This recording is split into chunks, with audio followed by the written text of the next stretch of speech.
शहर का यातायात सुधारने 1 तारीख से यातायात पुलिस शुरू करेगी नया अभियान। नगर निगम के कर्मचारियों ने आगामी 3 जून से कलम बंद आंदोलन की दी चेतावनी। जानिए किन 2 राज्यों से जोड़ने जबलपुर को मिली 2 नई ट्रेनों के लिए हरी झंडी। महाराणा प्रताप जयंती पर गर्व से तिरंगा थामे शौर्य यात्रा में शामिल हुए क्षत्रिय। अगली माह 1 तारीख से पुराने वाहनों के साथ ही गलत नंबर वाले वाहनों पर यातायात पुलिस की कार्रवाई की गाज गिरने वाली है। कंट्रोल रूम में आयोजित प्रेस कॉन्फ्रेंस में अतिरिक्त पुलिस अधीक्षक यातायात सोनाली दुबे ने मोर्चा संभाला। उन्होंने बताया कि 15 साल पुराने वाहनों को जब्त करने और वाहन चालकों को यातायात के नियमों की जानकारी 1 जून से अभियान के माध्यम से दी जाएगी। वरिष्ठ अधिकारी हमारे पुलिस अधीक्षक महोदय द्वारा ये निर्णय लिया गया है कि 1 तारीख से इस तरीके के वाहन जो अमानक नंबर लगाते हैं या बिना नंबर के वाहन लेके घूम रहे हैं उन पर सख्त चालानी कार्रवाई की जाए कि जो आपके व्हीकल है उनकी फिटनेस को चेक किया जाए। 15 साल पुराने सारे वाहन जब सड़क से ऑफ रोड होंगे तो न केवल ये सुरक्षा होगी बल्कि आप देखते हैं पॉल्यूशन कंट्रोल का भी आजकल बहुत कंसर्न है, तो उस पर भी ये एक इफेक्टिव कार्रवाई होगी।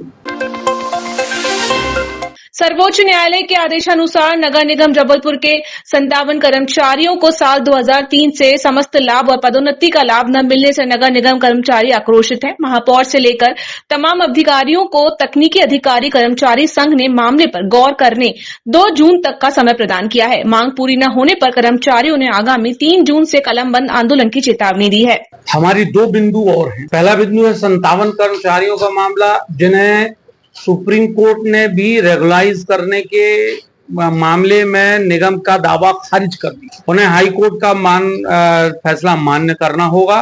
सारे 57 कर्मचारियों को 2003 से रेगुलाइज करते हुए सारे लाभ और आर्थिक सुविधाएं देना पड़ेगी, जिसके लिए निगम प्रशासन और माननीय आयुक्त महोदय विशेष तौर से तैयार नहीं। रेल ट्रैक मैप में मध्य प्रदेश के अन्य राज्यों से ट्रैवल कनेक्टिविटी बढ़ाने की दिशा में अहम निर्णय लिया गया है। जबलपुर को महाराष्ट्र और छत्तीसगढ़ राज्यों से जोड़ने 2 नई ट्रेनों को हरी झंडी मिली है। कौन कौन सी है वे ट्रेन और किन किन राज्यों से जुड़ने वाला है जबलपुर का ट्रेन के जरिए, नाता जानिए। जबलपुर में लंबे समय से एक बहुप्रतीक्षित मांग हमारी संस्कारधानी की रही है कि जबलपुर से पुणे की कनेक्टिविटी हर स्तर पर अच्छी होना चाहिए, चाहे वो रेल के माध्यम से हो, चाहे हवाई सेवाओं के माध्यम से हो। तो मुझे लगता है कि उस दिशा में ठोस प्रयास हम लोगों ने किए और उसके सुखद परिणाम आने शुरू हुए। हमारे यहाँ बड़ी संख्या में युवा पुणे में है और निश्चित रूप से जब गार्जियन यहाँ रहते हैं तो उनको अपने पेरेंट्स और बच्चों के बीच का एक भावनात्मक संबंध होता है। तो लगातार पिछले चुनाव के प्रचार के दौरान भी मेरे से हमारे संसदीय क्षेत्र में खासकर हमारी मातृशक्ति ने मुझसे बात कही थी कि हमको जब कोई और काम हम आपसे नहीं बोलेंगे, आप तो हमको सिर्फ जबलपुर पुणे की कनेक्टिविटी दिलवाइए। इस बात की गंभीरता को समझते हुए, उनके इस मर्म को समझते हुए और उनके इस मार्मिक पक्ष को समझते हुए लगातार साल भर, लगभग 1 साल मुझे होने को आ रहा है और मैंने ये प्रयास अपने स्तर पर किए सरकार से, मंत्री जी से, और ये आप सबके आशीर्वाद से, स्नेह से, सहयोग से मुझे लगता है कि इस सफलता मिलना हमको शुरू हुई है और उसमें ही आज ये पहली सफलता हमको मिली है जो एक नई ट्रेन जबलपुर पुणे हमको उपलब्ध हुई है। इसके साथ रायपुर की भी एक बहुप्रतीक्षित मांग थी, चूँकि अमरकंटक एक ही ट्रेन थी जो काफ़ी समय से चल रही थी और जब से हमारी ये गोंदिया लाइन शुरू हुई है उसके बाद से यहाँ से भी एक मांग की जा रही थी।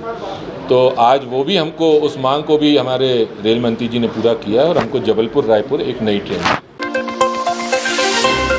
महाराणा प्रताप जयंती पर शौर्य यात्रा में बड़ी संख्या में क्षत्रिय एवं अन्य वर्ग के लोग उत्साह के साथ शामिल हुए।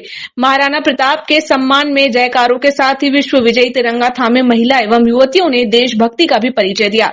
शहर में शौर्य यात्रा निकाली तो जगह जगह नागरिकों ने क्षत्रिय एवं यात्रा में शामिल गणमान्य नागरिकों का हर्ष उल्लास से स्वागत किया। जबलपुर के महापौर जगत बहादुर सिंह ने इस दौरान महाराणा प्रताप की वीरता को नमन किया। महाराणा प्रताप जयंती के अवसर पर पूरे नगर वासियों को, संस्कारधानी को मैं अपने बड़े भाई माननीय मंत्री सराके सिंह की तरफ से और पूरे क्षत्रिय समाज की तरफ से बहुत बहुत शुभकामनाएं, बधाई देता हूं। शौर्य यात्रा प्रतिवर्ष के अनुसार इस वर्ष भी निकल रही है और काफ़ी आकर्षित है। सभी समाज के लोग इसमें इकट्ठे होंगे, सभी उसको एक बड़े स्वरूप में मनाएंगे। कि महाराणा प्रताप जी के जिस परिश्रम के साथ उन्होंने अपना जीवन व्यतीत किया और सफलता जीवन में हासिल की, उसको हम लोग याद करते हैं। वही शौर्य, वही बल आज भी क्षत्रियों के अंदर देखने को मिलता है। पिछले कई वर्षों के हिसाब से इस वर्ष डबल शौर्य यात्रा रहेगी। हमें देखने में आ रहा है और शहरवासी जो देख रहे हैं वो हमको बता रहे हैं कि पहले कितने कम लोग रहते थे, 100, 50, 150, 200, और आज इतनी बढ़ोतरी हो गई है सबके सहयोग से, सभी क्षत्रिय बंधुओं के, भाइयों के हिसाब से इतनी बड़ी शौर्य यात्रा हो गई जो पूरे देश में जाने लगी।